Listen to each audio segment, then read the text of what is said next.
Bonjour tout le monde, alors j'espère que vous allez bien. Alors je me présente à vous, mon nom est Laurent Vorelli, je suis le président de Propulsion RH et ça me fait plaisir de vous accueillir pour une nouvelle causerie.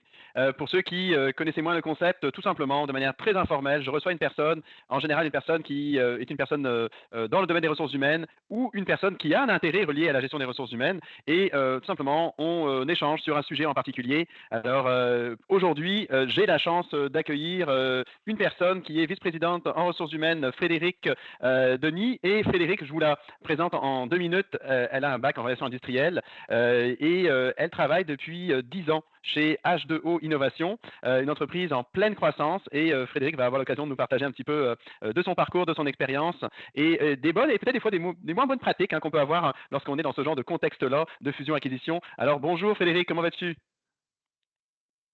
Bonjour Laurent, ça va bien toi? Oui, ça va bien, ça va bien. Frédéric, bah, écoute, déjà, bon, bah, bienvenue. Et j'ai brièvement décrit ton parcours. Moi, il y a quelque Ouais. chose qui m'a sauté aux yeux lorsque, bon, j'ai vu ton parcours, ça m'a intrigué, je t'ai contacté. Et ça fait 10 ans que tu travailles dans la même organisation.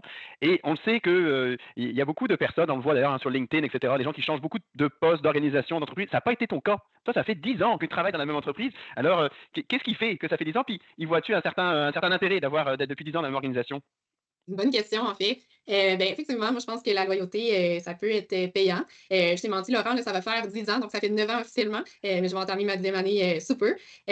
Pour répondre à ta question, je pense que d'être resté toutes ces années-là, je peux pas mentir, à un certain point, j'ai songé quitter, mais je suis contente d'être là aujourd'hui encore parce que j'ai vu, puis on va parler de croissance aujourd'hui, j'ai vu H2O Innovation en tant que petite entreprise, puis aujourd'hui, on est rendu une grande entreprise, puis je suis vraiment fière du chemin qu'on a parcouru autant comme entreprise, autant comme département RH. Quand j'ai commencé chez H2O, on était une petite équipe de 2-3. On est maintenant une équipe de 16 personnes, donc c'est quand même assez considérable. Puis je crois aussi, le fait d'être loyal, ben, ça m'a ouvert beaucoup de portes. Donc aujourd'hui, je suis rendue, j'ai la chance d'être vice-présidente. J'ai une équipe au-dessus de moi, une équipe exécutive qui m'ont donné beaucoup de latitude, beaucoup de place à emmener ma vision et ma créativité pour bâtir en fait une équipe RH. Donc je pense que des fois, la loyauté, autant que ça peut être difficile, mais ça peut emmener vraiment des belles ouvertures puis des belles opportunités. Alors, c'est vraiment intéressant. Lorsque je t'ai approché, puis je t'ai dit, bah, écoute, moi, c'est important qu'on parle d'un sujet qui intéresse la personne qui va jouer le rôle d'invité. Et tout de suite, tu m'as parlé de croissance et de fusion-acquisition. Effectivement, une croissance assez phénoménale. En termes de, comment ça s'est concrétisé en termes de fusion-acquisition? Combien il y a eu de transactions là, de la sorte chez vous là? Ben, depuis que je suis chez H2O, peut-être pour illustrer mon parcours, quand j'ai commencé, on était environ 200 employés. On est aujourd'hui 1300. Donc, cette croissance-là a été générée beaucoup justement par les acquisitions. Oui, on a créé des postes, notamment au niveau administratif. C'est sûr qu'une compagnie qui grossit, on doit ajuster toutes nos fonctions support, finance, marketing, TI, RH, etc., pour supporter l'organisation. Sinon, je veux juste vraiment répondre à ta question, là. Mais sinon, de mon côté, j'ai vu 8 acquisitions officielles, Ouais. 8 acquisitions qui ont été faites aux États-Unis principalement, mais aussi en Europe, donc au Royaume-Uni et en Espagne. J'ai aussi vécu une acquisition de l'autre côté de la médaille, donc H2O, ça a quand même fait la une. Il y a peut-être des personnes en ligne qui ont vu, mais H2O, on était une compagnie publique, puis on est passé de public à privé en décembre 2023. Donc, on a été acheté. Donc, j'ai vécu vraiment le processus des deux côtés de la médaille. On a été acheté par un fonds d'investissement qui s'appelle NBE avec la Caisse de dépôt et investissement Québec. Donc, je peux dire que j'ai vraiment 9 acquisitions à mon actif depuis que j'ai commencé chez H2O.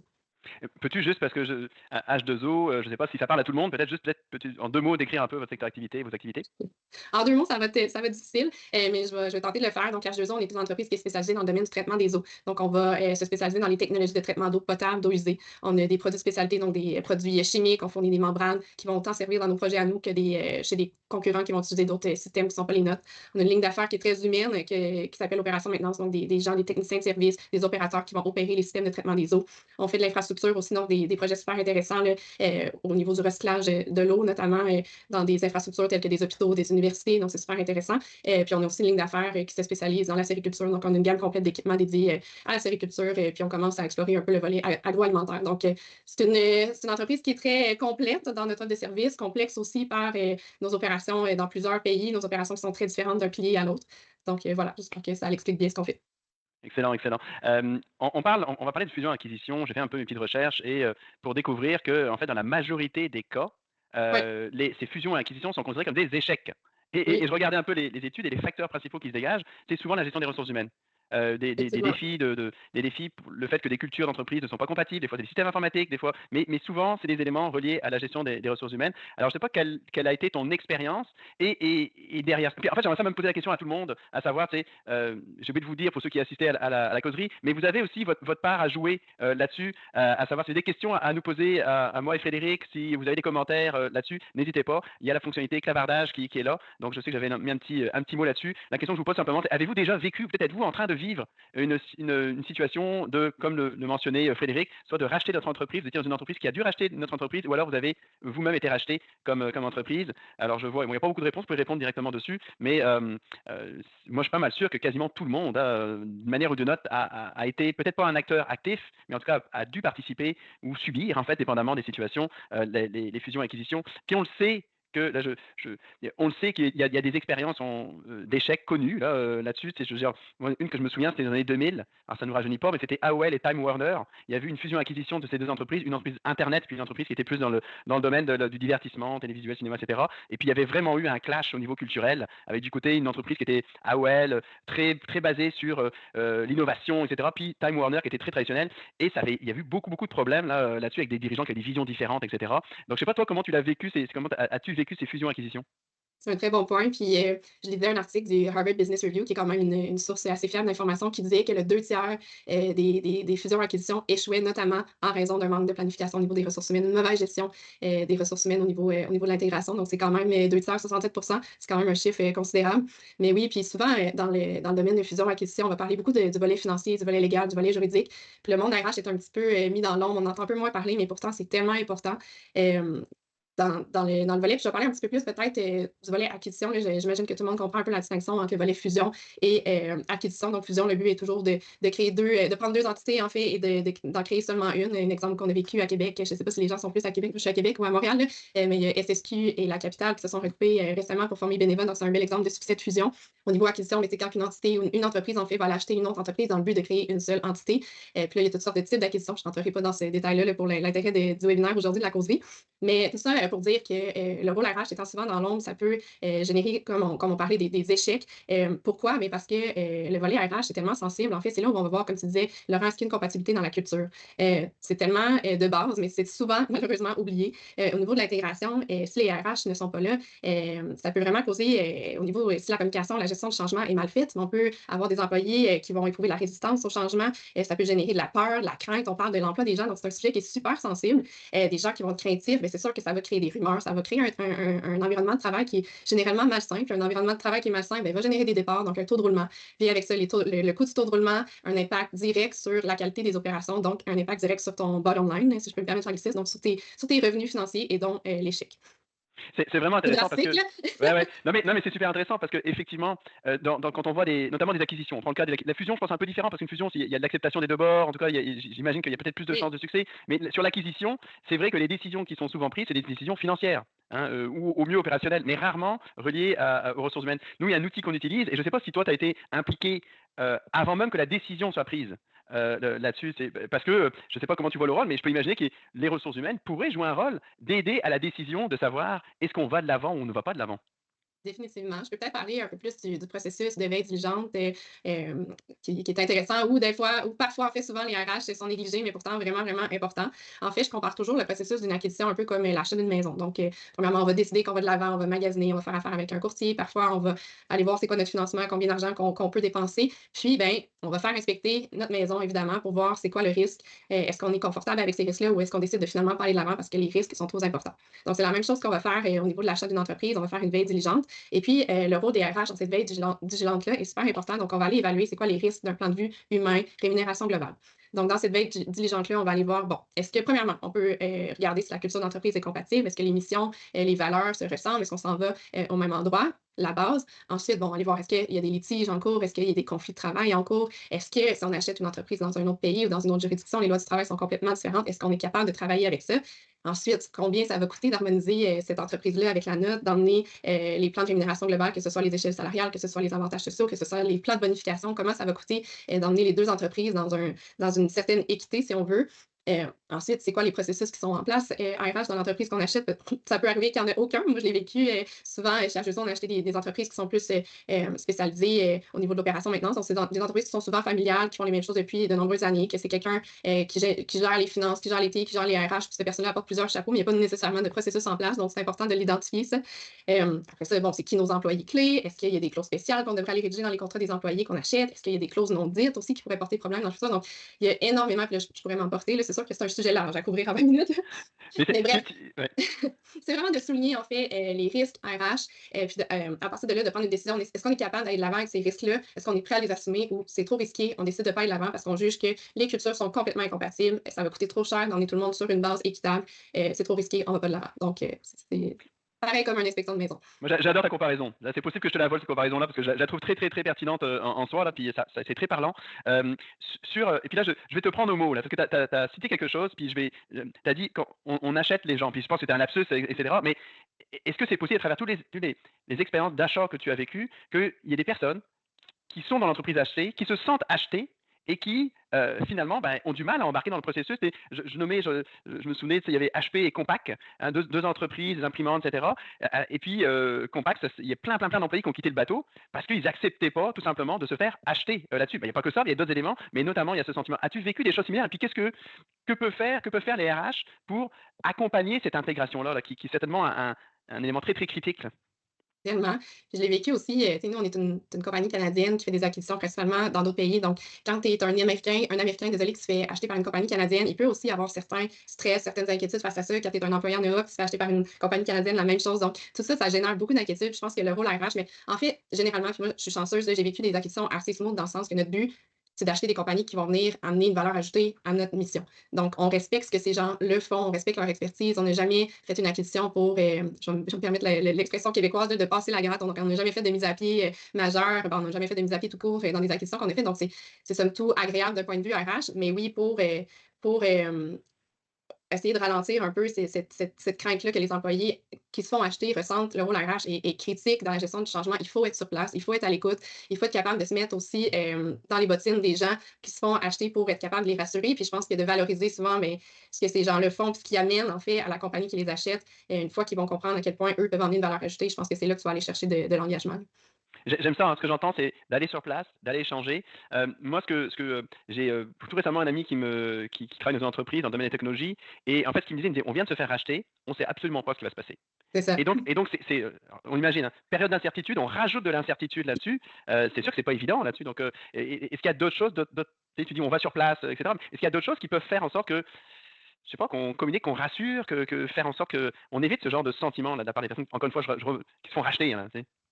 Je pense que l'important, c'est que la compagnie qu'on achète, ils sentent qu'ils sont importants puis qu'on les a achetés parce qu'on a besoin d'eux, en fait, pour atteindre notre mission. Donc, nous, tu sais, je parlais tantôt de la veille dirigeante, mais entre le rapport de veille dirigeante puis entre l'acquisition officielle, mais c'est là qu'on va vraiment aller identifier nos acteurs clés dans les deux entreprises. On va travailler sur un plan de com, un plan de gestion du changement, puis on va s'assurer aussi d'harmoniser les cultures ensemble, puis de faire ça, d'être sur place, de rassurer les employés. C'est ce qui crée des success stories, en fait, puis pour pas que ces employés-là qu'on achète soient laissés eux-mêmes, qu'il n'y ait pas de communication, qu'ils ne comprennent pas c'est qui les achète. La communication, c'est la clé. Nous, on est très transparents dans nos communications. Je pense que ça l'aide beaucoup. Mais non, sinon, moins tu communiques, moins tu es présent, plus les gens vont être inquiets et craintifs. Ouais, je suis pas mal sûr que la transparence peut énormément aider là, pour rassurer, là, que ce soit d'ailleurs des bonnes ou des mauvaises nouvelles, mais je suis pas mal sûr que ça peut aider pas mal là-dessus. Tu l'as nommé, hein, tu as nommé que c'est une gestion de changement, et puis tu as nommé un autre élément aussi que j'ai souligné, tu as parlé des acteurs clés. Tu sais, je nommais le cas là, de AOL et Time Warner, tu sais, des dirigeants qui ont des visions différentes, etc. Comment on peut faire pour aligner, parce que j'imagine, c'est des personnes qui ont participé à l'histoire de l'entreprise. Comment on peut faire pour être capable de les faire embarquer dans cette, parce que j'imagine que quand même, il y a quand même de l'intégration. On va pas se dire, je ne pouvez pas changer votre culture à chaque fois que vous faites complètement à chaque fois que vous faites un nouvel achat. Non. Notre culture, demeure pas mal la même, en fait, mais quand on fait une acquisition, souvent, on va aller, identifier dans l'entreprise qu'on acquiert, c'est qui les leaders positifs. Ces gens-là ne sont pas nécessairement dans des rôles de gestion, là. Souvent, ça va être des employés, ça peut être autant des techniciens que des employés de terrain, mais c'est des gens qui sont respectés, qui ont, une bonne réputation, puis c'est avec eux qu'on va travailler surtout pour faire valoriser la culture. Ça va être nos gens aussi qui vont avoir les yeux, les oreilles sur le plancher, puis qui vont pouvoir nous rapporter: «Hey, on a ressenti que telle chose qui a été communiquée, ça a été mal compris. Est-ce que, tu sais, vous pourriez venir sur place pour peut-être mieux expliquer la chose?» Donc, c'est important c'est ça, d'identifier ces personnes-là puis de travailler en collaboration avec eux pour que ça se passe bien. Je ne sais pas si OK. je réponds bien à la Non, non, question. non, non, mais j'aime ça ton idée parce que moi j'étais orienté principalement vers les dirigeants, puis tu m'amènes ailleurs. Tu m'amènes sur davantage non, non, c'est pas forcément des personnes qui font partie de l'équipe de direction ou autre, hein, j'aime ça cette idée-là d'aller chercher les leaders, positifs, là-dessus. Hem, et puis, juste, je vous invite si vous nous suivez, puis vous avez des questions, des commentaires, ah ben là je viens d'en voir un d'ailleurs et la personne a raison. Elle dit: «Même dans le réseau de la santé, c'est assez majeur aussi». On rappelle la création des CIUS et des CIS. C'est vrai que je me souviens de ça. Là, il y a eu la création des C3S, après les CIS et les CIUS et cetera. C'était un gros, gros, gros changement d'aller fusionner aussi le domaine de la santé et le domaine des services Ouais. sociaux. Hem, tu parlais de changements, à l'instant. Si tu avais des choses à faire différemment, avec le recul là, tu sais, des choses que tu as pu faire, des pièges peut-être dans lesquels tu es tombé et que tu ferais différemment, à travers, toutes ces acquisitions là auxquelles tu as participé, qu'est-ce que tu ferais différemment? C'est une bonne question et j'adore célébrer, mes erreurs, nos erreurs en fait pour, apprendre de ça. Je dirais créer peut-être des fausses attentes ou des fausses promesses, parfois au moment où on officialise, l'acquisition, mais on va se rencontrer les 2 parties, puis là, il y a comme une certaine, excitation dans l'air, les gens sont contents, puis on peut s'emporter et faire des fausses promesses, faire des fausses attentes, peu importe le sujet. Puis ça, des fois, ça peut avoir des répercussions à long terme parce que les gens s'en rappellent de ces fausses promesses-là ou de ces fausses attentes-là, puis ça peut causer problème à long terme. Ça peut affecter aussi la crédibilité, en fait, des gens qui ont fait les fausses promesses. Je dirais aussi une chose que, ben, moi, personnellement, là, qu'on a peut-être négligé, que j'ai peut-être négligé, c'est de prendre en compte, en fait, la taille de notre équipe. Puis, tu sais, peu importe les équipes, que ce soit finance, légale, TI. De mon côté, on a fait beaucoup d'acquisitions qui n'avaient pas nécessairement de département RH, donc ça a eu un impact assez gros sur la charge de travail. Donc, c'est de s'assurer, est-ce que notre équipe est assez solide pour pouvoir aller de l'avant avec cette acquisition-là, puis supporter non seulement l'entreprise qu'on achète, mais le reste des opérations qu'on avait déjà. Donc ça serait deux leçons que je retiens. Il y a aussi je dirais de bien comprendre, c'est tellement important de comprendre la réalité de l'entreprise qu'on achète, la réalité des employés qui se trouvent dans cette entreprise-là. Si on ne comprend pas leur réalité, mais on n'est pas capable de bien cibler leurs besoins. Je vais donner un exemple. Nous, à Québec, on est un siège social qui se veut très corpo, donc on travaille tous devant nos ordis avec les outils technologiques, mais on achète des compagnies qui souvent, c'est des gens de terrain, des gens qui sont sur place, qui travaillent sans leur ordi, sans leur téléphone.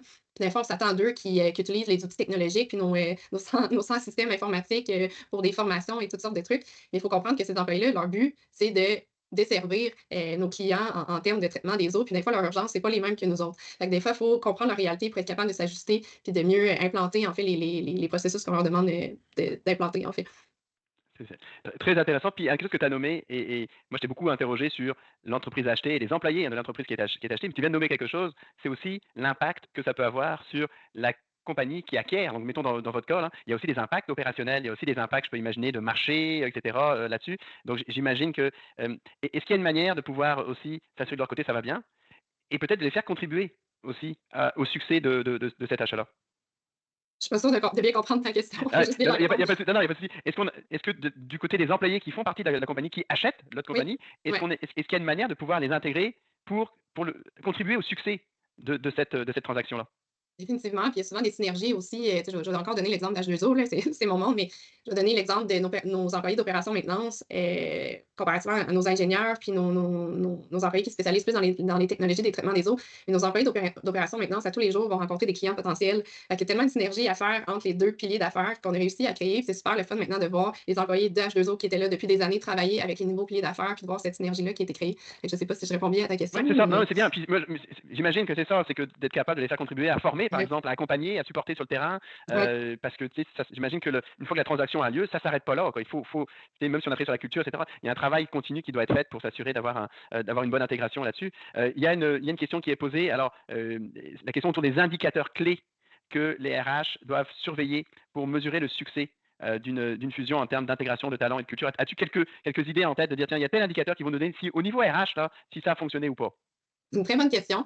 Je pense qu'un sondage d'engagement, annuel, c'est toujours, un très bon indicateur, donc d'aller vraiment, cibler, c'est quoi le moral général des troupes. De notre côté, on aime bien aussi, sonder les gens après une acquisition, sur comment ils se sentent, qu'est-ce qu'on devrait peut-être améliorer, changer. Donc c'est souvent des façons de vraiment, sonder le terrain, voir où sont nos irritants, où sont nos forces. Indicateur clé, je pense qu'au niveau de l'équité aussi, c'est un volet à jamais négliger en termes d'acquisition, mais vraiment d'avoir un suivi rigoureux au niveau des avantages sociaux. Donc, si on achète une compagnie, leur plan d'avantages sociaux est top, top, top, le nôtre est moyen, on les fusionne ensemble. Bon, est-ce qu'on a perdu plein d'employés parce que nos avantages sociaux n'étaient pas aussi concurrentiels? Donc, ça peut être d'autres indicateurs aussi qui peuvent être pertinents parce que ça arrive aussi, ce genre de situation-là. Donc voilà, Ouais, j'espère que j'aime ça ça. répond à Bah la oui, je peux question. imaginer que le taux de roulement, c'est un bon indicateur aussi, aussi là-dessus.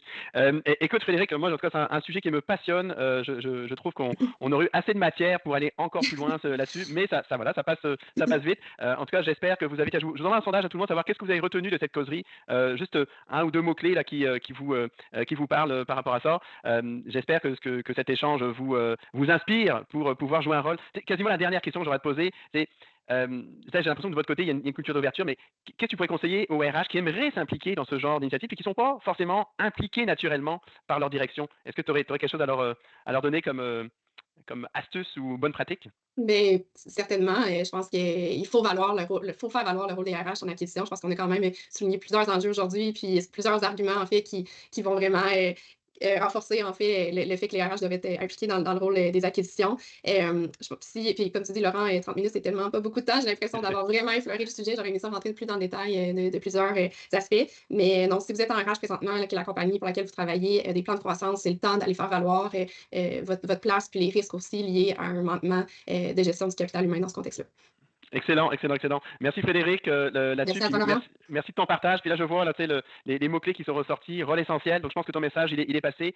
D'être en amont aussi, hein, de pouvoir avoir une influence avant même la transaction, les différences culturelles. Écoute, j'aurais voulu même te poser plein de questions sur les différences culturelles, peut-être à nommé, d'avoir des acteurs américains, européens, etc. Et j'imagine qu'il y a des variantes aussi là-dessus. Il y a peut-être des éléments clés aussi à regarder. La communication qui est notée, le sondage, faire des sondages auprès des employés. En tout cas, regarde, on aurait pu en dire plus, mais on a déjà semé des bonnes graines. Donc, un grand merci, Frédéric, de votre partage.